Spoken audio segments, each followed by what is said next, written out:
बिस्मिल्लाहिर्रहमानिर्रहीम। अस्सलामुअलैकुम। मैं हूं आपका भाई अब्बास हमदानी। आप देख रहे हैं जाफरियात टीवी। आज का हमारा टॉपिक है करबला में लाशों की पामाली।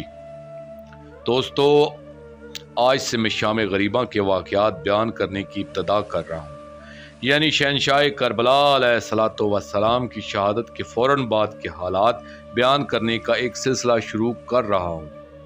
इस मकाम पर मैं ये अर्ज़ करूँगा कि जितनी कुतुब मकातल हैं, इनमें इन वाक़यात की कोई तरतीब मौजूद ही नहीं है, बल्कि साहिबान तारीख़ व मक्तल ने वाक़यात को बिला तरतीब लिख दिया है, बल्कि ऐसी बेतरतीबी के साथ लिखा है कि इनमें यह मालूम करना मुश्किल है कि कौन सा वाक़या पहले रूनुमा हुआ है और कौन सा वाक़या बाद में है। हाँ, अगर हम अपने तौर पर तहकीक करने की कोशिश करते हैं तो हमें ये मालूम होता है कि इमाम मज़लूम अलैहिस्सलातु वस्सलाम की शहादत के बाद उम्मत ने पहले नमाज जुमा अदा की। इसमें बहुत से मलाइन ने शुक्राने की नमाजें भी अदा की जो उन्होंने इमाम मज़लूम अलैहिस्सलातु वस्सलाम की शहादत के लिए बतौर मन्नत मानी हुई थी। कुतुब में यह भी लिखा हुआ है कि उम्मत मलाउन ने अपने नबी सल्लल्लाहु अलैहि वसल्लम के नवासे की शहादत के बाद शुक्राने के तौर पर 7 से लेकर 40 मसाजिद भी तामीर कराईं, जिनमें 4 मसाजिद सिर्फ कूफा के मरकजी शहर में बनवाई गई थीं।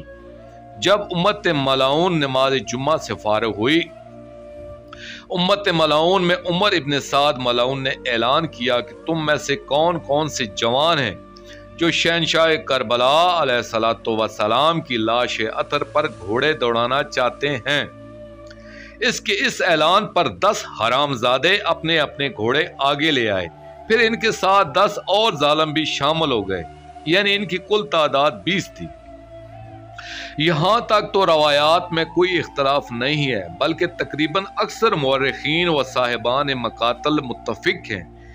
इससे आगे रवायात में इख्तलाफ है। पहली रवायत यह है कि पहले उम्मत मलाउन ने तमाम शोहदा अलैहिम अस्सलातु वस्सलाम की लाशों की पामाली का हुक्म दिया था, मगर अक्सर शहीदों के हम कबीला लोग वहां मौजूद थे और उन्होंने बढ़कर अपने अपने रिश्तेदारों की लाशें उठवा ली थी। सिर्फ पाक खानदान अलैहिम अस्सलातु वस्सलाम के अफराद बाकी रह गए थे और इनकी लाशें पामाल हुई थी। नंबर 2, यहाँ अबू मखनफ और कुछ दूसरे साहिबान मकातल एक रवायत शहजादा अमीर कासम अलैहिस्सलातु वस्सलाम की पाक दुल्हन सलवातुल्लाह अलैहा के हवाले से बयान करते हैं। वो लिखते हैं कि पाक मुअज़्ज़मा शहजादी सलवातुल्लाह अलैहा फरमाती हैं कि हम ख़याम के दरवाजे पर मौजूद थे और सोच रहे थे कि उम्मत मलाउन अब हमारे साथ न जाने क्या सलूक करती है। हम देख चुके थे कि उम्मत मलाउन ने हमारे पाक बाबा अलैहिस्सलातु वस्सलाम को गोस्फन की तरह शहीद कर दिया था और हमने देखा कि यानी हमारे सामने लाश हाय अतर पर घोड़े दौड़ा दिए गए थे। इस रवायत से मालूम होता है कि पामाली का हुक्म ख़याम की ताराजी से पहले दिया गया था। साहिबान मक्तल का एक बड़ा तबका लाश हाय अतर की पामाली की रवायत को इस मौके पर तस्लीम ही नहीं करता, यानी वो कहता है शाम गरीबा के वक्त यानी 10 मुहर्रम की शाम को लाशाए अतर की पामाली का प्रोग्राम बनाया तो गया था, मगर पामाली नहीं हो सकी थी। ये तस्लीम करने के बाद वो लिखते हैं कि यह वाक़या लिखा तो 10 मुहर्रम की शाम के वाक़यात में गया है, मगर इस दिन पामाली नहीं हुई। मुमकिन है कि फिर 11 मुहर्रम के दिन लाशों को पामाल किया गया हो, यानी वो यकीनी तौर पर कोई बात नहीं करते, बल्कि वो कहते हैं कि पामाली से मुतल्लिक इतनी रवायात हैं कि इन्हें रद्द भी नहीं किया जा सकता और 10 मुहर्रम की शाम को पामाली के अमल को तस्लीम नहीं करते। इसलिए जमा बैन अल रवायात का फार्मूला इस्तेमाल करते हुए इतना कह सकते हैं कि शायद 11 मुहर्रम के दिन लाशों को पामाल किया गया हो, मगर किसी किताब में 11 मुहर्रम के दिन के वाक़यात के ज़िमन में लाश हाय अतर की पामाली के बारे में कोई रवायत मौजूद ही नहीं, सिर्फ एहतमाल है।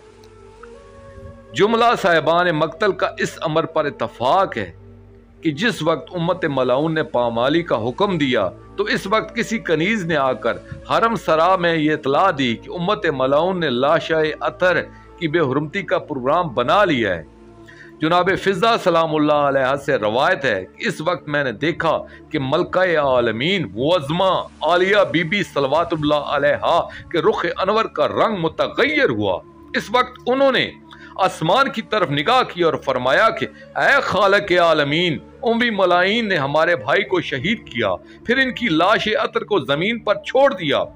ये सब कुछ हमें तेरी रजा के लिए बर्दाश्त करना पड़ा, मगर अब इन गरीबों की लाशों की पामाली हमारे लिए नाकाबिले बर्दाश्त है। अब इनके लिए तू खुद ही कुछ कर। जनाब फिजा सलामुल्लाह अलैहा ने फौरन पाक मुअज़्ज़मा बीबी सलवातुल्लाह अलैहा की खिदमत में अर्ज किया कि आपके पाक नाना सल्लल्लाहु अलैहि वसल्लम का एक सहाबी सफीना महरान था, जो बाकी लोगों के साथ एक समंदर में मसरूफ सफर था कि रास्ते में तूफान आ गया और इनकी कश्ती तूफान में पाश पाश हो गई थी। उन्होंने एक जजीरे में जाकर पनाह ली थी। जब वो इस जजीरे में दाखिल हुए तो वहां पर एक शेर ने हमला कर दिया। वहां इस सहाबी ने हमला आवर शेर से फरमाया कि ए अबू अल हारस, क्या तुम्हें ये इल्म नहीं है कि मैं शहंशाह अंबिया सल्लल्लाहु अलैहि वसल्लम का आज़ाद करता गुलाम हूँ, तो मुझ पर क्यों हमला करते हो? ये सुनते ही शेर ने इनके सामने अपना सर झुका दिया वगैरह वगैरह। पाक मुअज़्ज़मा सलवातुल्लाह अलैहा जिस वक्त हम इलाका कतानिया के शहर हीरा मौजूदा नजफ के करीब से गुजर रहे थे, तो वहाँ एक शेर आपके महमलों के साथ साथ करबला तक हमारे साथ आया था। अगर आप इजाज़त दें तो मैं से कहूँ कि वो आकर इमाम मज़लूम अलैहिस्सलातु वस्सलाम की लाश अतहर पर पहरा दे। पाक मुअज़्ज़मा बीबी सलवातुल्लाह अलैहा ने फरमाया कि बेशक आप इस शेर से कह दें कि वो आकर मेरे पाक भाई अलैहिस्सलातु वस्सलाम की हिफाजत करे। जनाब फिजा पाक सलामुल्लाह अलैहा ख़याम से चंद कदम बाहर तशरीफ़ ले गई और वहाँ उन्होंने आवाज़ दी, या अबल हारस, या अबल हारस। वाज़ा रहे कि अरब हर शेर को अबू अल हारस कहते हैं। इसी वक्त एक शेर गूंजता हुआ ज़ाहिर हुआ, जो सीधा जनाब फिजा पाक सलामुल्लाह अलैहा के करीब आया। जनाब फिजा पाक सलामुल्लाह अलैहा ने फरमाया कि ए अबू अल हारस, क्या तुम्हें ये इल्म है कि आज हमारे शहंशाह मौला करीम करबला अलैहिस्सलातु वस्सलाम के साथ उम्मत क्या करना चाहती है? उम्मत इनकी लाश अतर की बेहुरमती करना चाहती है। तुम फौरन जाकर शहंशाह करबला अलैहिस्सलातु वस्सलाम की लाश अतर की हिफाजत करो। फिर इसी वक्त वो शेर बब्बर मैदान में इस मकाम पहुंचा जहां इमाम मज़लूम अलैहिस्सलातु वस्सलाम की लाश अतर मौजूद थी। शेर को आते हुए देखा तो लश्कर कूफा और शाम दूर खड़ा हो गया और इब्ने साद मलाउन ने यह गुमान किया कि यह शेर शायद शौदा अलैहिस्सलातु वस्सलाम की लाशों का गोश्त खाने की गरज से आया है। मगर इस शेर ने आते ही इमाम मज़लूम कायनात अलैहिस्सलातु वस्सलाम की लाश अतर पर दोनों हाथ रख दिए और अपनी पेशानी को इमाम मज़लूम अलैहिस्सलातु वस्सलाम के खून से रंगीन करना शुरू कर दिया और बैन शुरू कर दिए। इस वक्त उम्मत मलाउन के घोड़े लाश अतर को पामाल करने के लिए मक्तल गाह में आए, मगर जब इनकी निगाह शेर पर पड़ी तो वो रुक गए। इस वक्त उमर इब्ने साद ने इन्हें कहा, अब तुम अपने इरादे से बाज आ जाओ। ये एक ऐसा मसला है कि जो जाहिर हो गया तो लोग हमसे मुनहरफ हो जाएंगे और तुम इस राज को जाहिर ही ना करना। बहवाला असूल काफ़ी अनवार अल शहादत। यहाँ मोरखीन का ये कहना है कि अगर हम शेर की आमद वाली रवायत को दुरुस्त मानते हैं तो पामाली की रवायत रद्द हो जाती है, और अगर पामाली की रवायत दुरुस्त मानते हैं तो शेर की रवायत रद्द होती है। मगर सूरत हाल ये है कि एक तरफ पामाली की लातादाद रवायात हैं, दूसरी तरफ शेर की रवायत को रद्द करना भी मुमकिन नहीं है, क्योंकि सदियों से इस रवायत को इस हद तक दुरुस्त माना जाता है कि अब तक करबला में शेर की शबीह बनाई जाती है, जो इस रवायत की सदाकत की दलील है। इस मकाम पर साहिबान मक्तल की कई आरा हैं जो अजमाली तौर पर अर्ज करना जरूरी है ताकि असल तस्वीर सामने आ सके। कुछ मोरखीन कहते हैं कि शेर वाली रवायत दुरुस्त नहीं है। कुछ मोरखीन का ख्याल है कि लाशाए अतर की पामाली वाली रवायत गलत है। कुछ ये कहते हैं कि 10 मुहर्रम को शेर की मक्तल गाह में आमद की वजह से पामाली का इरादा तर्क कर दिया गया था, मगर 11 मुहर्रम को पामाली का वाक़या हुआ होगा, यानी एहतमाल है कि हुआ होगा। कुछ लोग कहते हैं कि रवायात और ज़ियारात में अल्फाज ये हैं कि शौदा अलैहिम अस्सलातु वस्सलाम की लाशों पर घोड़े दौड़ाए गए थे, जैसा कि ज़ियारत मुफज्जा में भी है और दीगर कई ज़ियारात में भी ऐसे अल्फाज मौजूद हैं जो पामाली वाली रवायत की तायीद करते हैं। कुछ मुहक्किकीन इस बात से इख्तलाफ करते हुए इसकी तौजीह यूँ करते हैं कि ये अल्फाज अपने हकीकी मानी के बजाय यहाँ मजाजन इस्तेमाल हुए हैं, क्योंकि अरबी ज़बान का मुहावरा था, किसी की लाश पर या किसी पर घोड़े दौड़ाने से मुराद बगावत करना, शिकस्त देना या बेहुरमती करना लिया जाता था, ना कि हकीकी मानी में। इसलिए इन अल्फाज से लाशों के पामाल किए जाने पर इस्तदलाल दुरुस्त नहीं है।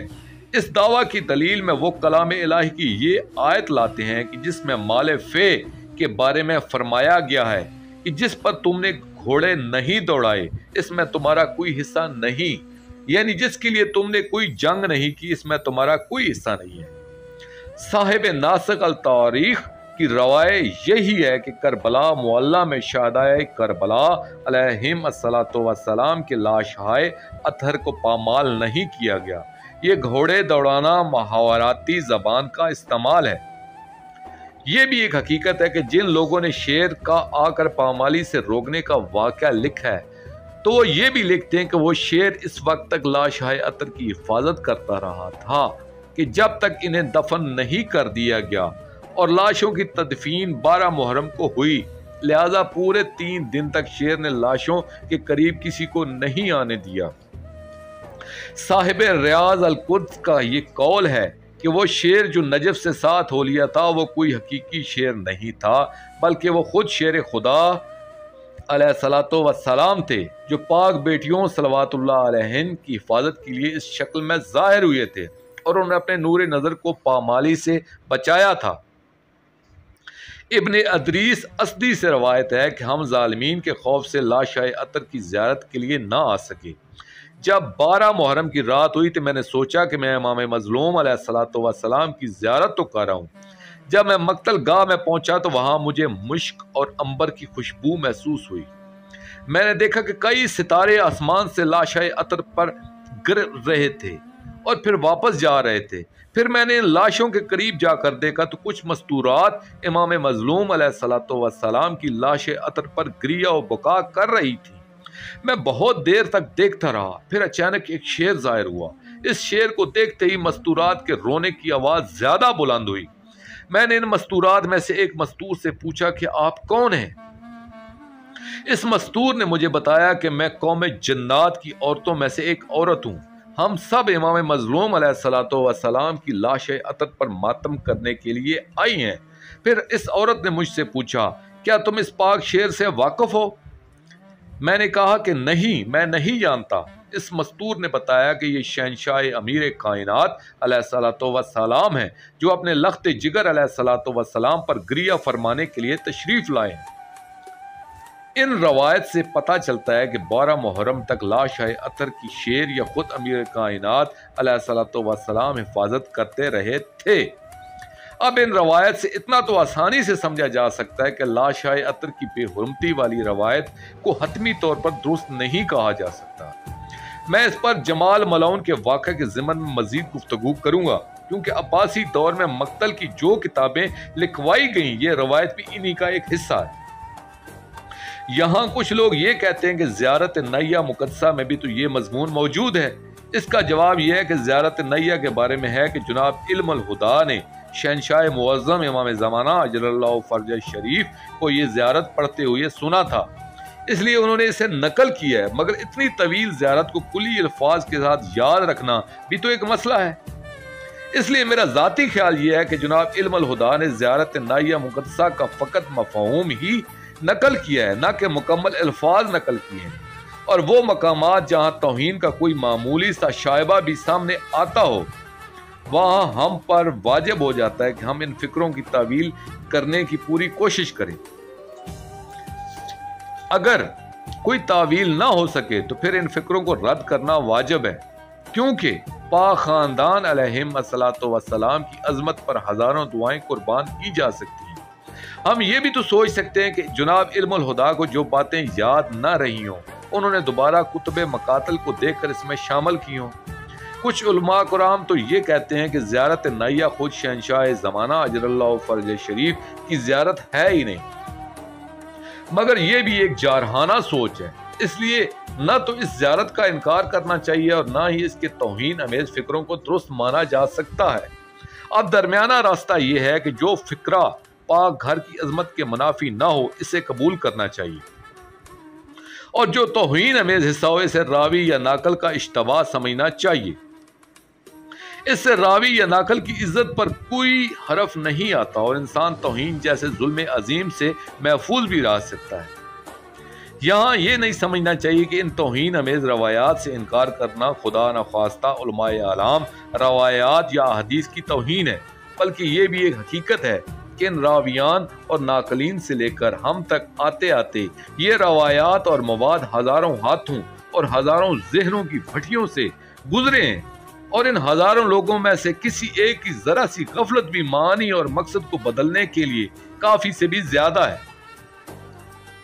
دوستو، اب ہم سب مل کر دعا کریں گے کہ ان مظلومین کے وارث حقیقی اور منتقم حقیقی اجر اللہ فرج شریف اس دنیا میں جلد قیام فرمائیں، تاکہ ان تمام مصائب کے حقیقی راز منکشف ہوں اور پاک خاندان علیہم الصلاۃ والسلام کی عظمت الہیہ کا اظہار ہو، پاک خاندان علیہم الصلاۃ والسلام کا مقام حقیقی اور شان حقیقی سب پر عیاں ہو جائے۔ آمین یا رب العالمین۔ دوستو، آخر میں شکریہ ادا کروں گا اپنے مرشد کریم سید محمد جعفر الزمان نقوی البخاری سرکار دامِ ظلہ تعالی کا۔ یہ مضمون میں نے ان کی کتاب مجالس المنتظرین علی روضۃ المظلومین جلد 4 سے پیش کیا ہے۔ دوستو، آخر میں اپنے پاک شہنشاہ کی بارگاہ میں دعا کریں گے، اللہ جل یا ولی المظلومین، اللہ جل یا وارث خون شہدائے کربلا، اللہ جل یا سارت الحسین اجر اللہ تعالی فرجک وصلوات اللہ علیکہ یا ربا محمد وآل محمد صلی اللہ محمد وآل محمد وعجل فرج آل محمد صلی اللہ علیہ وآلہ وسلم۔